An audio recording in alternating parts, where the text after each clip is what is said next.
What's good, y'all? Welcome back to another video.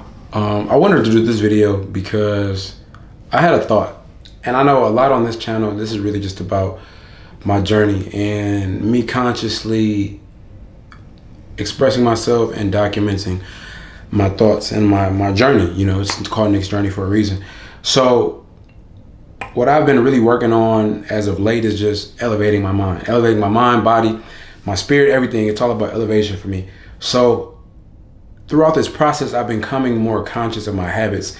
And as I consciously make the effort to shift from a lower state of being to a higher state of being, I have to understand that there needs to be a change of habits.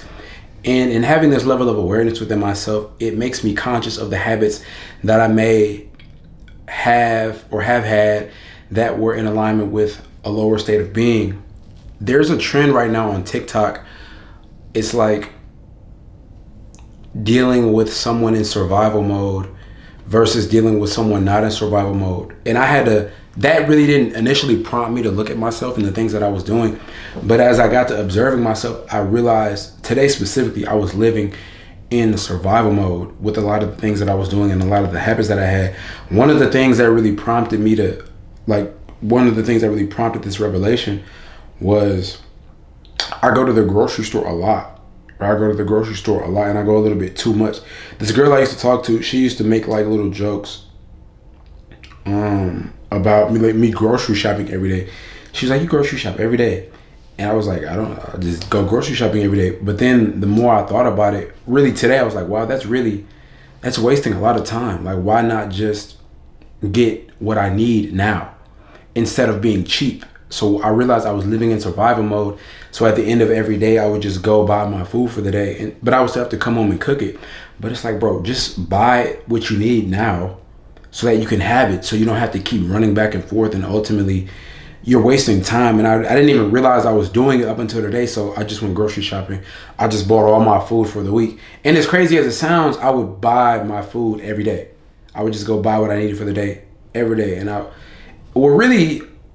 was walking out of the grocery store, right? And the dude was like, "See you again?" I'm like, what? What you mean? What you mean, see you again? Like, but it wasn't like a see you later as if I was just a regular patron. He said it because he knows who I am. Because when he see me walk, he'd be like, "Good to see you." And I'm like, that's cool. You know, it's cool to be like known in your environment, to have people have sort of an awareness of you. But I don't like the fact that I'm too familiar with certain places. Like, I don't need to constantly be in the grocery store. And that's a bad habit. And I had to realize that in a lot of my areas of life, I was being cheap. And I don't like cheap. I don't like what it's associated with, because I don't know who said it a long time ago, but when they said it stuck with me. I may have heard it on a video or in a movie or something. But whoever the person was, they said being cheap is very expensive, because you constantly trying to avoid what needs to be paid in order to get the outcome that you need or that you want. It's going to cost you more, because when you're trying to take the cheap route, you're going to get cheap results, right? You're not going to get the results that are going to allow whatever it is that you're involving yourself in to be optimized to work at its highest level. For example, if you need something, I'm not even going to say that because I was going to say something car related, but I don't need that.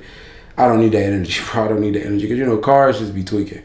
But you could need something done, right? And then you go the cheap way of doing it.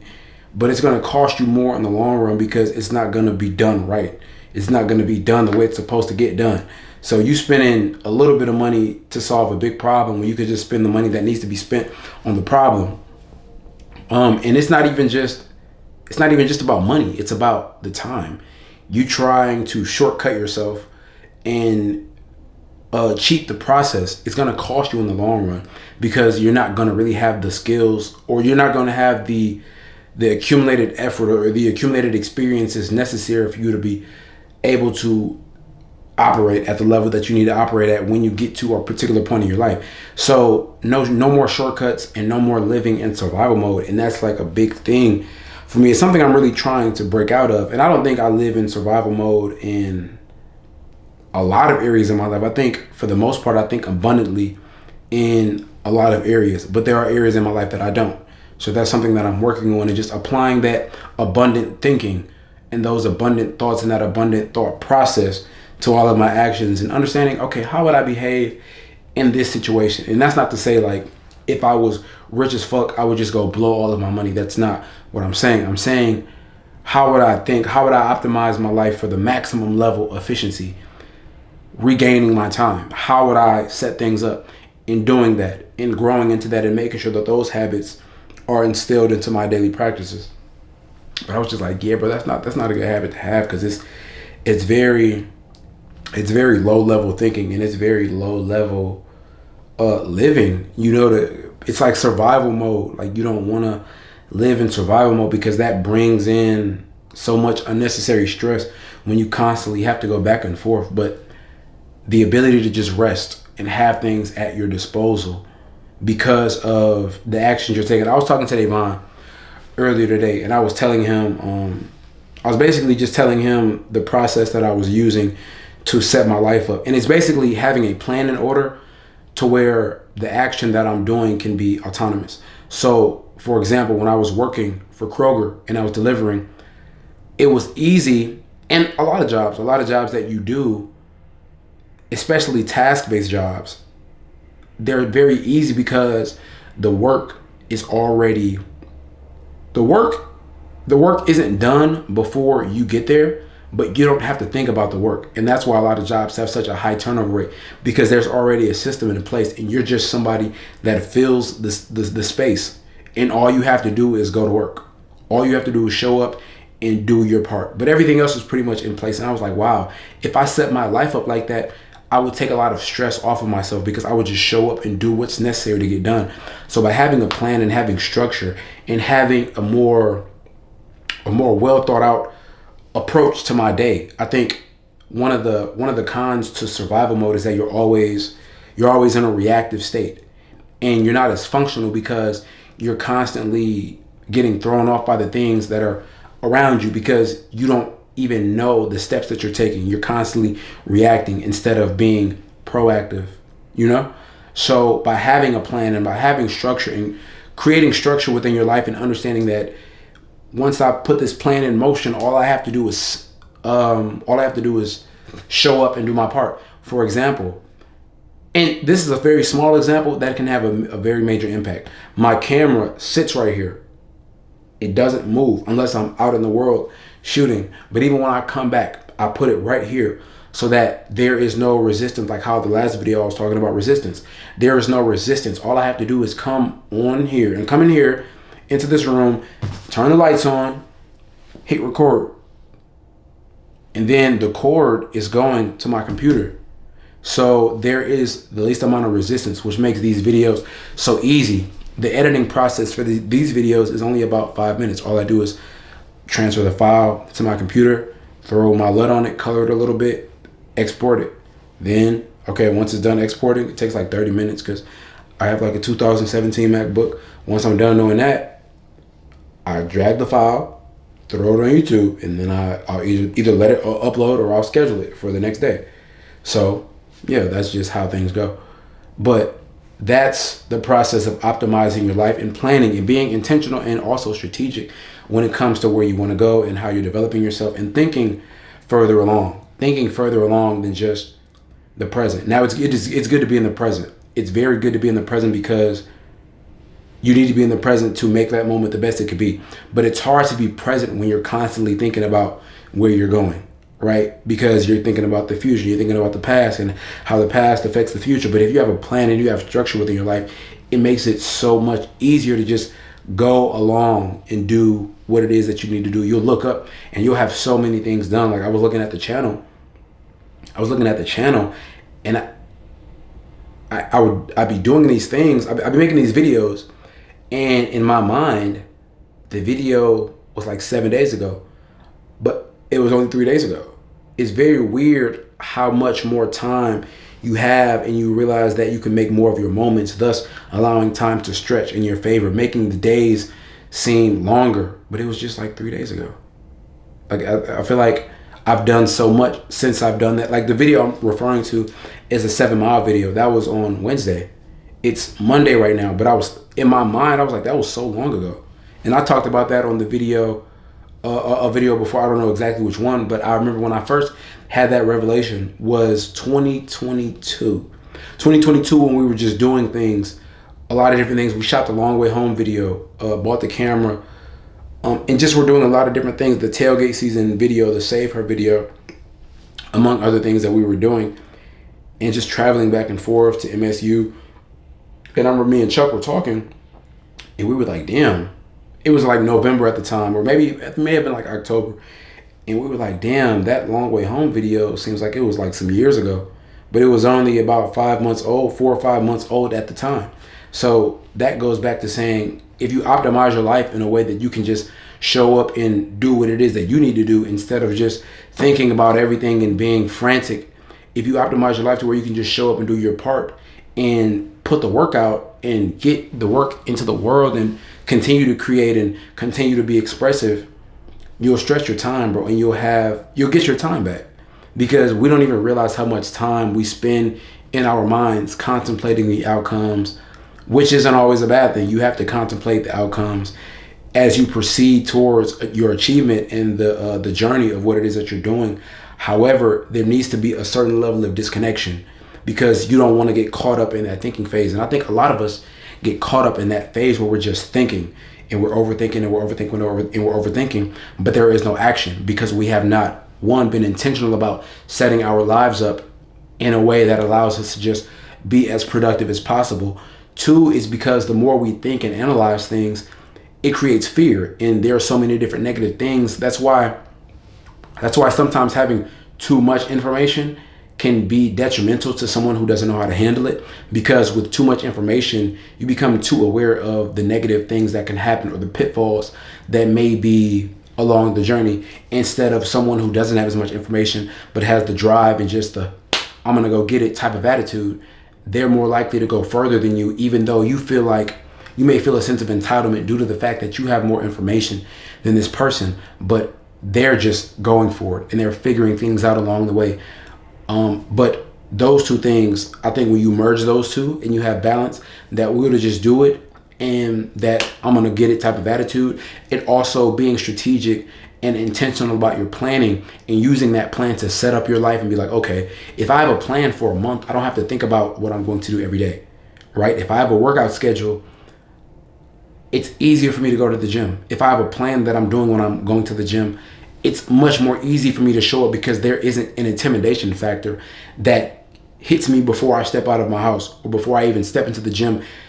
And that comes in the form of me not understanding or us not understanding what it is that we're doing. That can be a very stressful and anxious process by involving ourselves or embarking on a journey where we don't even have a little bit of understanding what we're doing. Like, I plan my days, but I don't know everything that's going to happen throughout the day. There are going to be deviations in the process or on the path. However, having a plan allows me to think about or allows me to fall back on what it is that I know I'm supposed to be doing.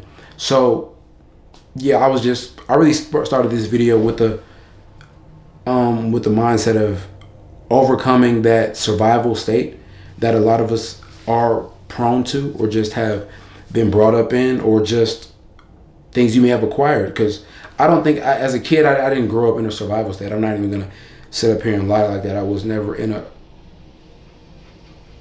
a survival state. I was good, I was good.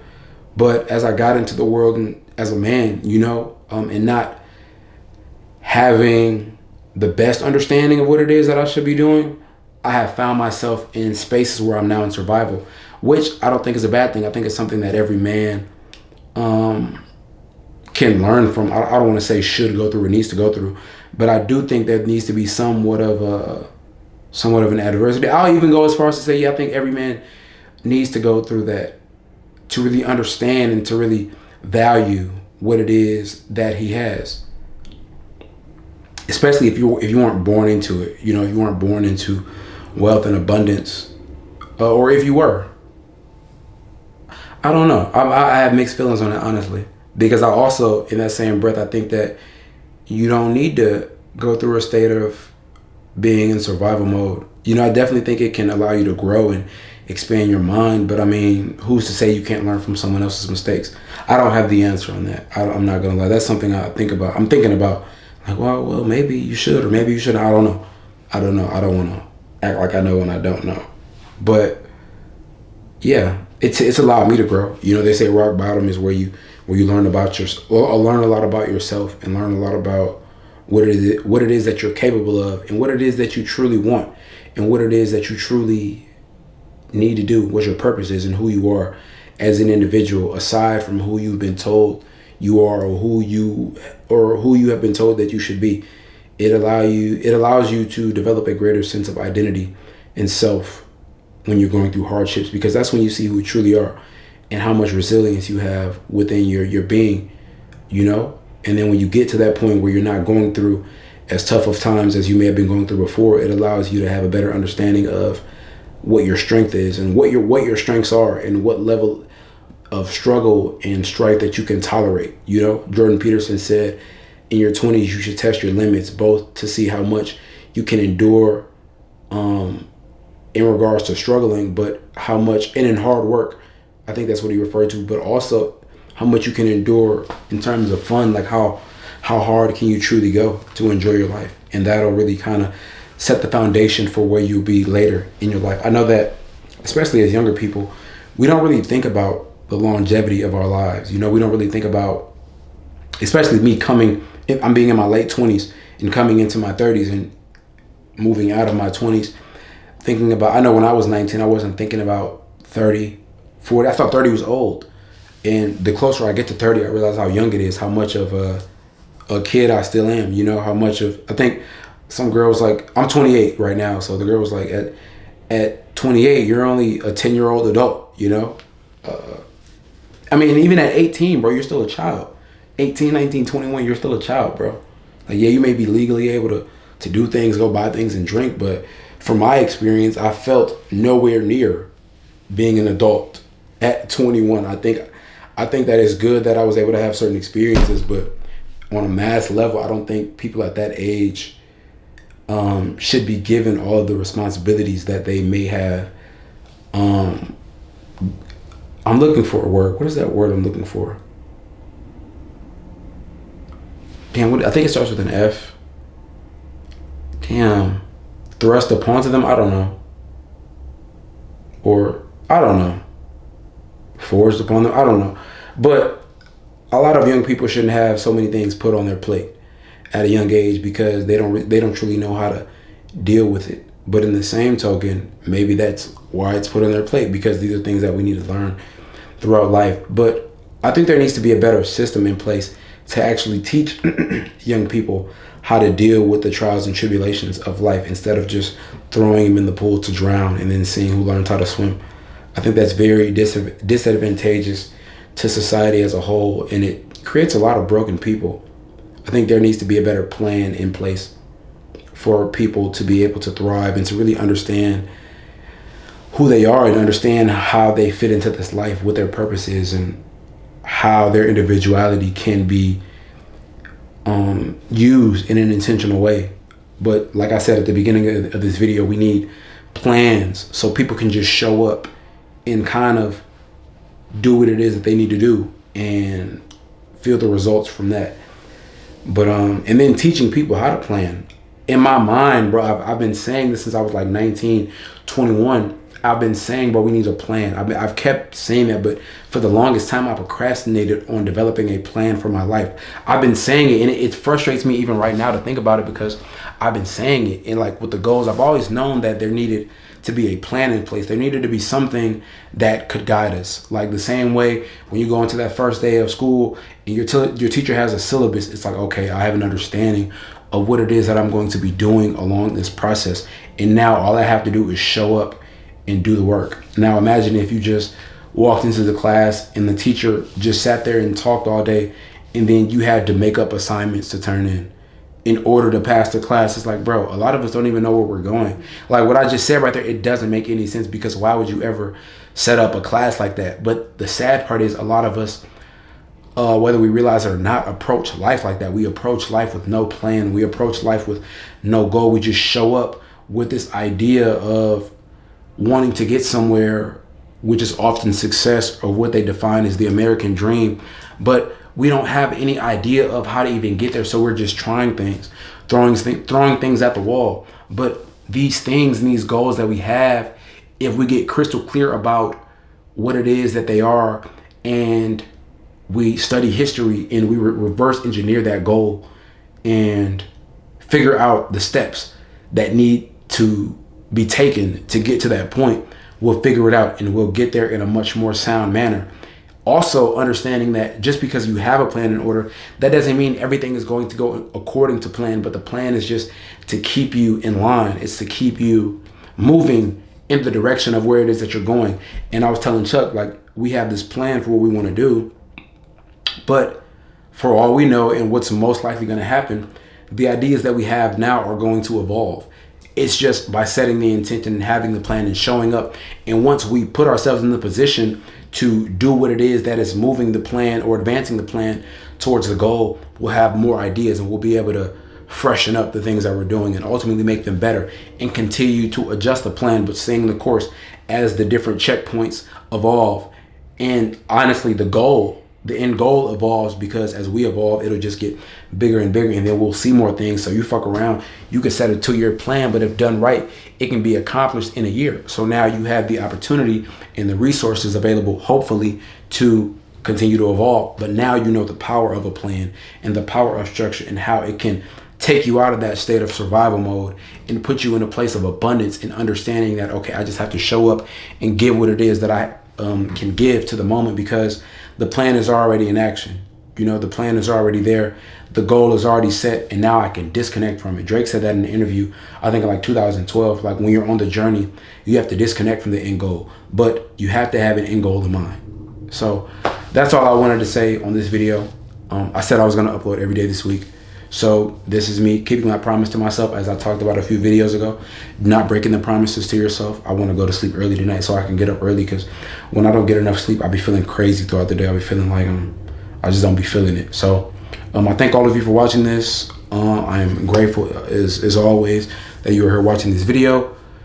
Thank you for everything that you guys do to support the channel and all of my other channels. I am Nick Johnson, aka your favorite cousin, and if I haven't already, I officially welcome you all to the Purple Era. I'll catch y'all on the next one.